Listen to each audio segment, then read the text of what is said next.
Hi everyone, I hope you fine and doing well. आज हम बात करेंगे management as an art, management as a science, management as a profession.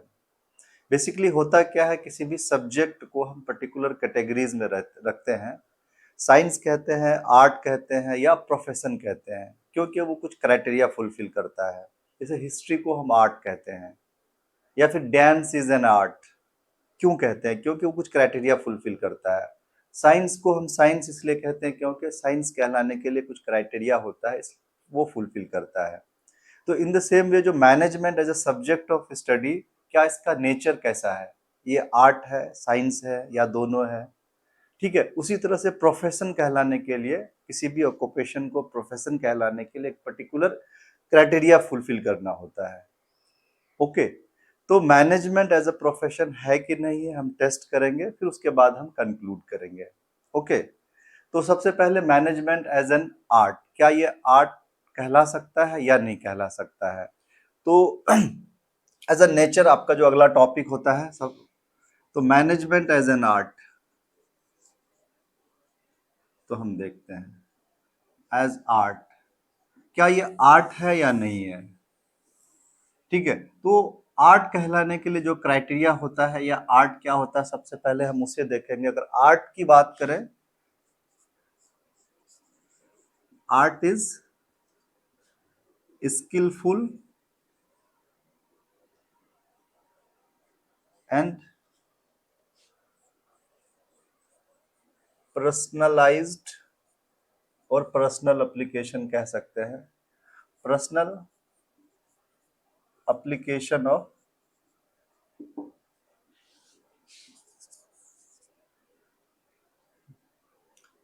Existing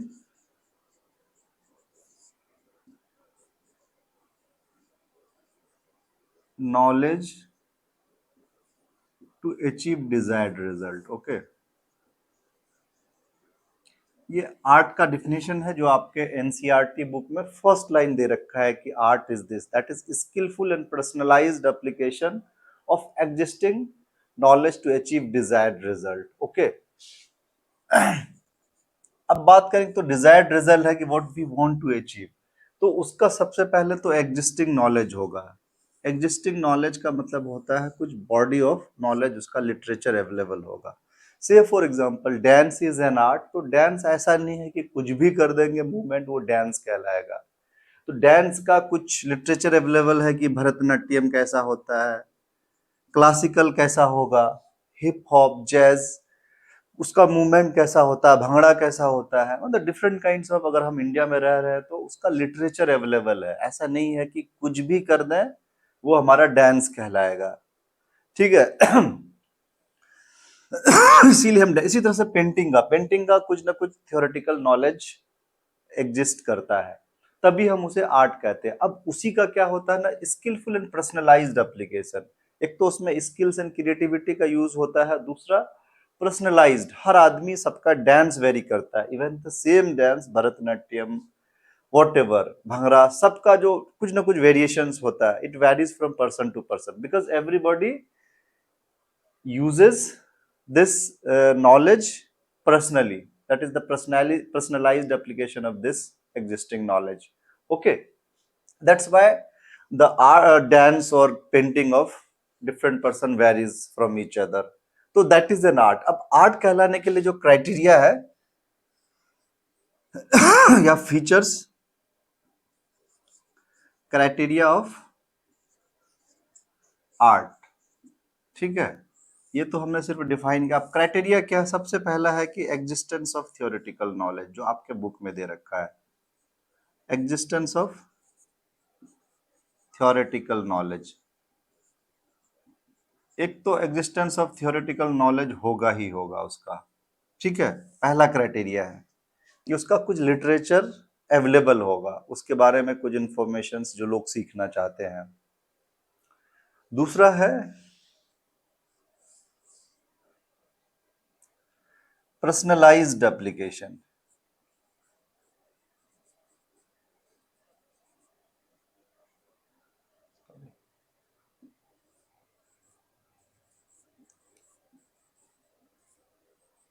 application of existing knowledge.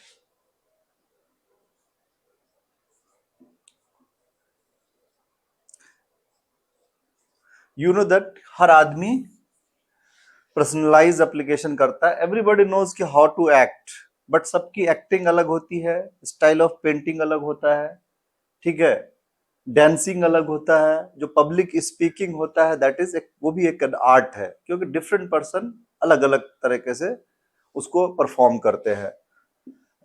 तो personalised application of existing knowledge. And the third one is based on practice. ये जो art होता है ना, based on practice and creativity.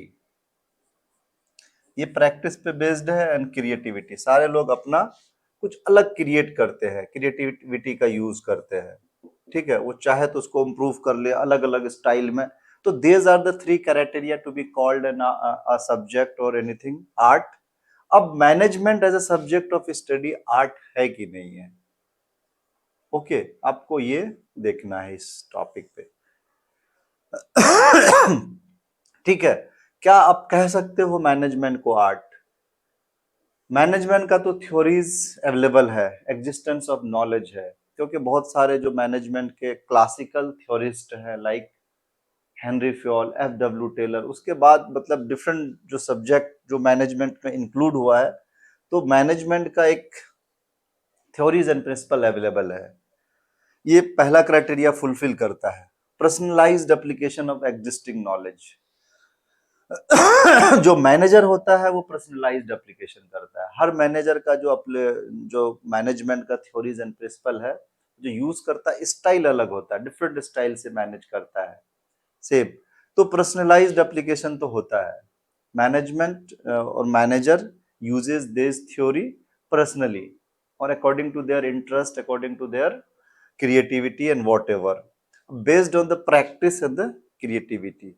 ये भी practice सारे management को, जो मैनेजर होता है उसको प्रैक्टिस करता है डे बाय डे, और उसमें अपना क्रिएटिविटी भी यूज करता है, ठीक है. तो on that basis we can say the management as an art. There is no doubt कि मैनेजमेंट आर्ट नहीं है, क्योंकि जो management itself is an art, art of dealing people, art of managing, okay, because that is the based on the practice and personalized application and existence of the theoretical knowledge. These three criteria fulfilled by the management, that's why we can say the management as an art. Now the second points, अब हम देखेंगे management as a science, कि management को हम science कहें या ना कहें.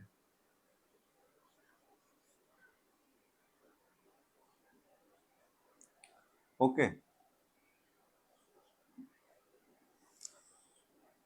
तो साइंस कहलाने के लिए क्राइटेरिया होता है सबसे पहले सिस्टमेटाइज्ड बॉडी ऑफ नॉलेज या systematic body of knowledge, okay.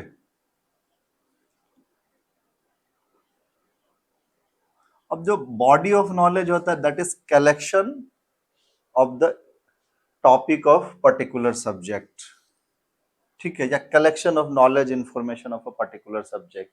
तो systematised body of knowledge, like अगर हम केमिस्ट्री को देखते हैं तो केमिस्ट्री का एक एरिया ऑफ स्टडी है, एरिया ऑफ सब्जेक्ट है, एक बॉडी ऑफ नॉलेज है केमिस्ट्री का, फिजिक्स का, बायोलॉजी का, ओके. तो सबका हर सब्जेक्ट का जो है ना वो सिस्टमेटाइज्ड एक बॉडी ऑफ नॉलेज उसका होगा साइंस कहलाने के लिए. लाइक फिजिक्स का एक सिस्टमेटाइज्ड बॉडी ऑफ नॉलेज है केमिस्ट्री का. और आपको मैं बता दूं कि इंटरनेशनल बॉडी होती है कि कौन सा टॉपिक किस सब्जेक्ट में इंक्लूड किया जाए या ना किया जाए, ठीक है. एक पर्टिकुलर जो सब्जेक्ट होते हैं उसके एकेडमिशियंस का एक इंस्टीट्यूशंस होता है इंटरनेशनली जो इंक्लूड, ऐसा नहीं है कि सारे सब्जेक्ट को, सारे टॉपिक को हम साइंस में इंक्लूड कर दें, ठीक है. जब इंक्लूड होता है तो उस सब्जेक्ट का एक सिस्टमेटाइज्ड बॉडी ऑफ नॉलेज होगा, okay, that is the area of study होगा उसका, what can be included in it, okay. दूसरा जो है बेस्ड ऑन एक्सपेरिमेंट, जो साइंस होगा वो बेस्ड ऑन एक्सपेरिमेंट होगा.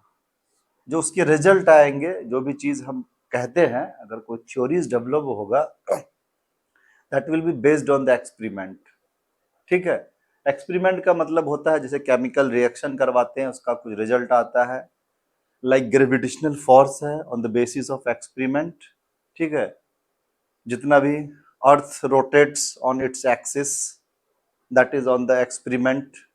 ठीक है, तो जितने भी साइंस के जो थ्योरीज एंड प्रिंसिपल्स है that will be the based on experiment होगा। तीसरा जो है यूनिवर्सल वैलिडिटी। यूनिवर्सल वैलिडिटी ये होता है कि ये यूनिवर्सली वैलिड होगा। यूनिवर्सली वैलिड कहने का मतलब ये हुआ कि नोबडी कैन रिजेक्ट। यूनिवर्सल उसको कहते हैं कि जिसको कोई रिजेक्ट नहीं करता। लाइक सूरज पूरब से उगता है, okay, sun rises on east, तो then it means that nobody can reject it. Earth rotates on its axis, nobody can reject this theory. There is a gravitational force. Okay, अगर कोई reject कर दिया तो फिर वो साइंस नहीं कहलाएगा। ओके, तो यूनिवर्सल वैलिडिटी है, यूनिवर्सली एक्सेप्टेड बाय एवरीवन। एक तो systematic body of knowledge, systematic body of knowledge, then the based on the experiment. The third one is universal validity. It means the theories and principles of science cannot be rejected by anyone। Disprove नहीं कर सकता, मतलब आपको reject मतलब it's not कोई भी reject करता है। ठीक है, layman can reject the theories and principles of the science, but disprove ना कर सके। अगर कोई ये कह दे चांद पे ग्रेविटेशनल फोर्स है, प्रूफ कर दे बाय एनी वे, तो then that will be accepted. अभी तक ये है कि ग्रेविटेशनल फोर्स नहीं है। ओके, तो these are the three criteria should be fulfilled to be called science। अब मैनेजमेंट है कि नहीं है साइंस। पहला क्राइटेरिया आप देखो, management has a systematised body of knowledge. है ही है, क्योंकि एक जो एरिया ऑफ सब्जेक्ट है, इसका एरिया ऑफ स्टडीज है। लाइक मैनेजमेंट में जितने भी चीज इंक्लूड होते हैं वो हम पढ़ते हैं। Okay, theories and principles of the management है, और एक सब्जेक्ट इवॉल्व हुआ है। ठीक है, और दूसरा ये है कि बेस्ड ऑन एक्सपेरिमेंट हुआ है फ्रॉम द डिफरेंट ऑर्गेनाइजेशंस। अगर theories and principles of the science को देखें, sorry, theories and principle of management को देखें, तो that is the based on experiment in different organisations. ठीक है, बाय ऑब्जर्वेशंस भी हुआ है, बट जो ये थ्योरीज एंड प्रिंसिपल्स है ये डेवलप हुआ एक्सपेरिमेंट, तो ये इसका जो रिजल्ट आता है सेम नहीं आता है हर जगह। जिस तरह से अगर साइंस की बात करें, ठीक है, साइंस का तो एग्जैक्ट आएगा रिजल्ट, बट मैनेजमेंट का जो प्रिंसिपल्स हमने डेवलप किया हुआ, लाइक 14 प्रिंसिपल्स अपने पढ़ा है, साइंटिफिक मैनेजमेंट पढ़ा है। ठीक है, तो उसके जो रिजल्ट आएंगे अगर हम different different kind of organisation में अप्लाई करते, मे बी सेम ना है, थोड़ा डिफर करे। ओके, तो इसीलिए बेस्ड ऑन द एक्सपेरिमेंट तो है ही है, but the result will not remain the same. Okay, तो यहां हम कहते हैं कि इसीलिए मैनेजमेंट को एग्जैक्ट साइंस में इनएग्जैक्ट साइंस कहा जाता है, क्योंकि जो एग्जैक्टली ये साइंस की तरह इसका रिजल्ट नहीं आता है। ओके, बट जो theories and principles of the management है, they are evolve on the basis of experiment in different organisations. Okay, now the third one is universal validity. Management universally accepted है कि नहीं है? Universal validity है, universality है management में। Entire world accept the theories and principles of the management. Entire world applies the theories and principle of the management, Japan हो, America हो, accept करता है, but with the slightest change. ऐसा नहीं है कि सेम थ्योरी जो इंडिया में अप्लाई हो वही जापान में हो। जापान में हो सकता है स्टाइल ऑफ मैनेजमेंट डिफरेंट हो। ठीक है, with the slightest change, universally accepted but with the slightest change. तो इसीलिए अगर हम देखें, अगर कंक्लूड करें, सिस्टमेटाइज्ड बॉडी ऑफ नॉलेज है, बेस्ड ऑन एक्सपेरिमेंट है, but the result of the experiment will not remain be the same, may be the it will slight change. And universal validity, entire world accept the theories and principle of management, but with the slightest change. Therefore management is called the inexact science, not the exact science like a natural science। तो इसमें हम कह सकते हैं management as a science. अब अगर आप conclude करोगे तो management is art and science both, and but management is an exact science. अब जो अगला टॉपिक हम देखेंगे कि मैनेजमेंट प्रोफेशन है या नहीं। Now let's see management as a profession. Okay, अब हम देखते हैं कि मैनेजमेंट प्रोफेशन है या नहीं है।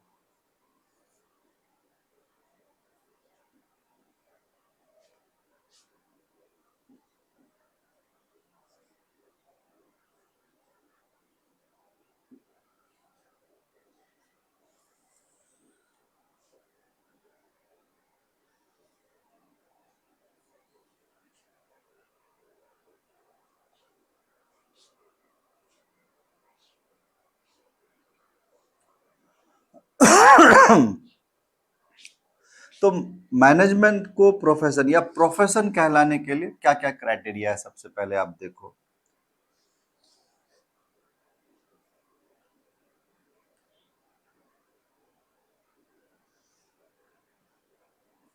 एक तो well defined body of knowledge होगा। Again body of knowledge,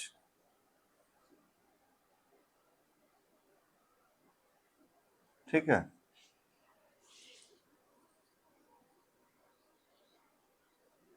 sorry, body of knowledge.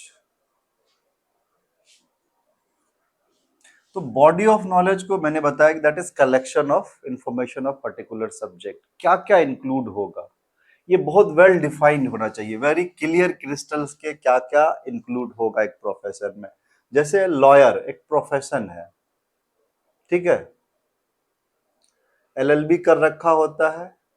LLB का एक well defined body of knowledge है कि क्या क्या लॉ इंक्लूड होगा जो एडवोकेट बनने के लिए, ठीक है। In the same way doctor, doctor बनने के लिए वेल डिफाइंड बॉडी ऑफ, अगर आप एमबीबीएस डॉक्टर है तो एमबीबीएस का एक कोर्स होता है, ठीक है। तो इन द सेम वे अगर मैनेजमेंट प्रोफेशन है तो इसका भी well defined body of knowledge होगा, ठीक है।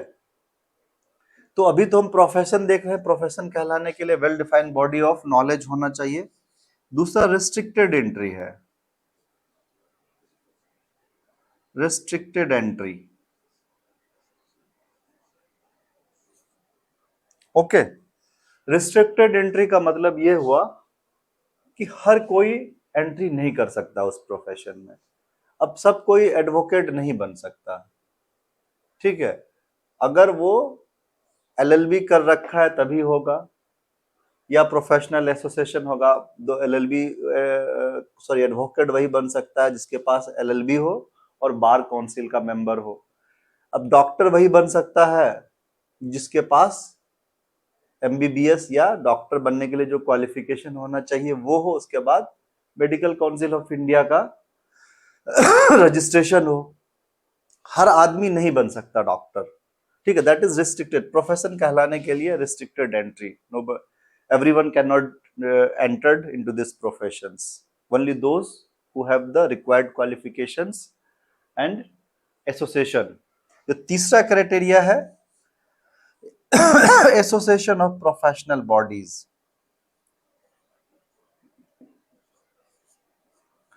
अब प्रोफेशनल बॉडीज क्या होता है, एक प्रोफेशन को जो मैनेज करता है, रेगुलेट करता है, ठीक है।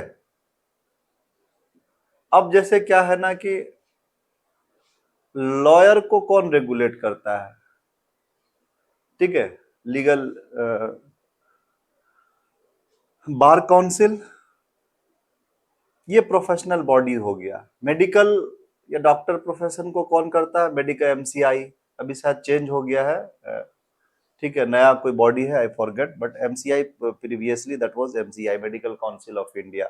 तो इस तरह के एसोसिएशन, इसको मेंबरशिप लेना पड़ता है तभी किसी प्रोफेशन को अडॉप्ट करने के लिए ये मेंबरशिप ले। जैसे चार्टर्ड अकाउंटेंट है, सीए प्रोफेशन है, आईसीएआई का मेंबर होना पड़ता है क्वालिफिकेशन के बाद। तो रिस्ट्रिक्टेड एंट्री ही काफी नहीं है, you need to be associate with that professional bodies that manages और regulate that professions actually. Profession का एक चीज और होता है कि एथिकल कोड ऑफ कंडक्ट, ठीक है, एथिकल कोड ऑफ कंडक्ट। एक प्रिंसिपल होता बेस्ड ऑन मॉरलिटी, नैतिकता के आधार पर कुछ कि आपको डूज एंड डोंट्स, और ये जो ethical code of conduct, code means rules, ये जो फ्रेम करता है ये प्रोफेशनल बॉडी करता है। लाइक अगर मेडिकल प्रोफेशंस के लिए एमसीआई करता है, चार्टर्ड अकाउंटेंट के लिए आईसीएआई करता है, in the same way lawyer के लिए बार काउंसिल ऑफ इंडिया करता है, उसको रेगुलेट करता है कि आप क्या कर सकते हैं, what is ethical and what is unethical. ठीक है, दैट कोड ऑफ कंडक्ट होगा, ethical code that is based on the rules and regulations to practice that professions. तो ये चार चीज होना चाहिए प्रोफेशन कहलाने के लिए। Well defined body of knowledge की एरिया ऑफ, जो वेल डिफाइंड इसका एरिया ऑफ स्टडीज होगा कि क्या क्या आएगा उसमें। Restricted entry, everyone can not be entered into particular professions. Association of professional bodies, जो प्रोफेशनल बॉडी, जो इंस्टीट्यूशंस होता है जो उसे रेगुलेट करता है प्रोफेशंस को, उसका मेंबर होना जरूरी है। एथिकल कोड ऑफ कंडक्ट होता है। ये चार चीज प्रोफेशन कहलाने के लिए होगा। अब मैनेजमेंट प्रोफेशन है कि नहीं है, ये आपको देखना पड़ेगा। ठीक है, ऐसे तो मैनेजमेंट एज अ प्रोफेशन, कोई बहुत सारे लोग मैनेजमेंट कंसल्टेंट है, लाइक एक प्रोफेशन की तरह अडॉप्ट करते हैं मैनेजमेंट को। अदरवाइज ये तो एम्प्लॉयमेंट है, लोग एक टाइप का जॉब है, बट हम बहुत ज्यादा क्लियर नहीं हो रहा है, तो देखेंगे इस क्राइटेरिया पे फुलफिल होता है कि नहीं होता है। मैनेजमेंट का well defined body of knowledge है, यू नो दैट कि इसका मैनेजमेंट में क्या क्या आता है। जैसे कि हम प्रिंसिपल ऑफ मैनेजमेंट पढ़ते हैं, कुछ इकोनॉमिक्स पढ़ते हैं, फाइनेंस पढ़ते हैं, अकाउंटिंग पढ़ते हैं, थोड़ा मार्केटिंग पढ़ते हैं। Okay, that is mix of different kind of subject and it has well defined body of knowledge. Restricted entry यहाँ फेल हो जाता है।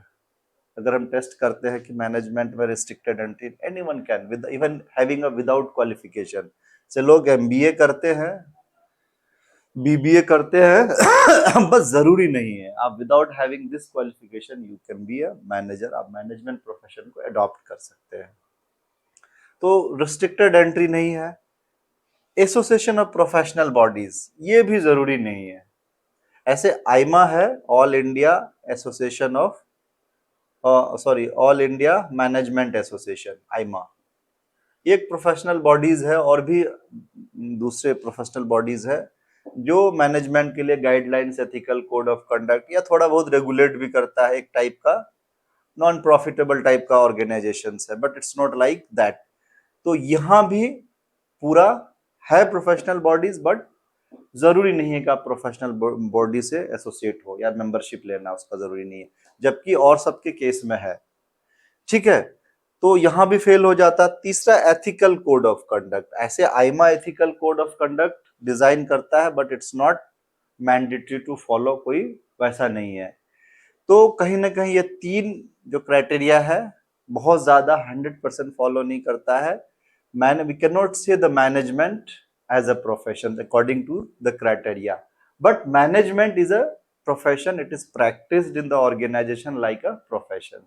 ठीक है, तो इस तरह से हम इसे कह सकते हैं। आई होप यू अंडरस्टैंड। अगर फिर भी आपको समझ में नहीं आया, इफ यू नीड notes या any elaborate answer of particular topic, you can write us in a comment box. I'll try to explain. Thank you so much.